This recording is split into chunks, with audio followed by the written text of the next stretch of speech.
انظروا إلى هذول الأطفال ما يأكلون يا أمة الحبيب. والله لا يجدون إلا خبز يابس وهن يأكلون يا رب. وهذا حالنا ونحن نعيش هذه المعيشة يا رب العالمين. فأين هن أهل الكرم، أهل الصومال، أهل القلوب الرحيمة والطيبة يا رب. اشتد علينا البلاء وزادت علينا الفتن. واليوم والله لا نقول أدى لأخوتنا في الصومال: أغيثونا أغاثكم الله، أغيثونا أغاثكم الله في الصحة والعافية والخير. ونسأل الله في جل وعلاه أن يصلح أمور هذا البلد الطيب والكريم يا رب. بسم الله الرحمن الرحيم. الحمد لله رب العالمين، وأفضل الصلاة والسلام على خاتم الأنبياء والمرسلين. فاللهم لك الحمد يا رب، حمد كثير وشكر كثير يا رب العالمين. ونسأل الله في جل وعلاه أن يرفع عنا هذا البلاء وهذا الابتلاء يا رب العالمين. ونحن اليوم نناشد الله ونناشد أهل الصومال الكرماء والطيبين يا رب العالمين. فيا أخوتنا في الإسلام، والله لا نقول إلا لا حول ولا قوة إلا بالله العلي العظيم، ونقول إلا حسبي الله ونعم الوكيل يا رب العالمين.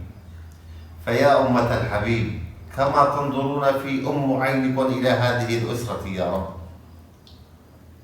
والله اليوم ما من أحد ينظر إلى الفقراء، ما من أحد ينظر إلى الفقراء، أو حتى لو كان إلى اليتامى، أو حتى لو كان إلى عابرين السبيل يا رب العالمين. انظرونا إلى أطفالكم يا أخوتي في الإسلام، انظرونا إلى هذول الأطفال البؤساء.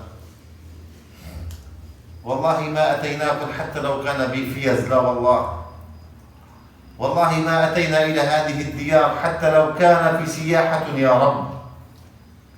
والله ما أتيناكم إلا مهجرين كما تهجرت صحابة النبي صلى الله عليه وسلم يا رب.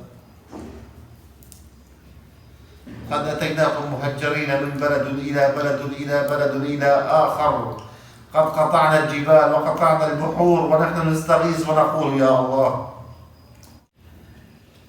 اللهم يا رب يا ذا الجلال والإكرام يا رب، اللهم أن تجعل من هذا البلد بلد الأمن والأمان. اللهم يا رب أن تجعل من هذا البلد مطمئنا سخاء رخاء وسائر بلاد المسلمين يا رب.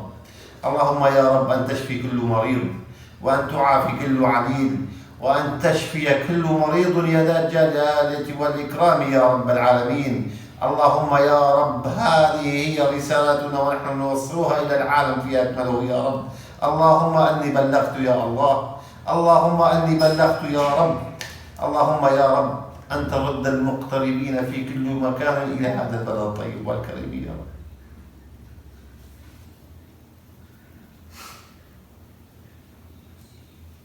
اللهم يا رب أن ترحمنا في رحمتك يا رحمن يا رحيم يا الله.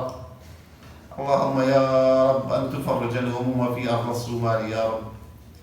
اللهم يا مفرج الهموم، يا مفرج الكروب في كل مكان يا رب العالمين. اللهم أن تغيث أهل الصومال الكرماء والطيبين يا رب العالمين. اللهم أبعد عنهم الظلمات والظالمين يا الله. فاللهم يا رب يا الله كل من يأتي إلى هذا البلد في خير، اللهم أن تجعل على يده الخير يا رب. وكل من يأتي إلى هذا البلد في شر أو سوء، فنسأل الله في جل وعلاك أن تجعل له كيده في نحره إلى يوم الدين يا الله. وجزاكم اللهم كل خير يا أخوتنا في الإسلام، ونسأل الله أن يلم شمل الإسلام أجمعين يا رب العالمين. اللهم رحمتك وغفرانك علينا يا رب، ارحمنا تحت الأرض وفوق الأرض يا رب، وأغثنا يا الله. والله لا نطلب إلا الرحمة والشفقة يا رب. ادعوا لنا يا أخوتنا في الإسلام بالفرج العاجل يا رب، ونسأل الله أن يفك كرب المسلمين جمعا يا الله. جزاكم اللهم كل خير يا رب، وبارك الله بكم في الدنيا والآخرة يا الله. جزاكم الله كل خير. سلام الله عليكم في الدنيا والآخرة يا رب. سلام الله عليكم يا رب. جزاكم الله خيرا.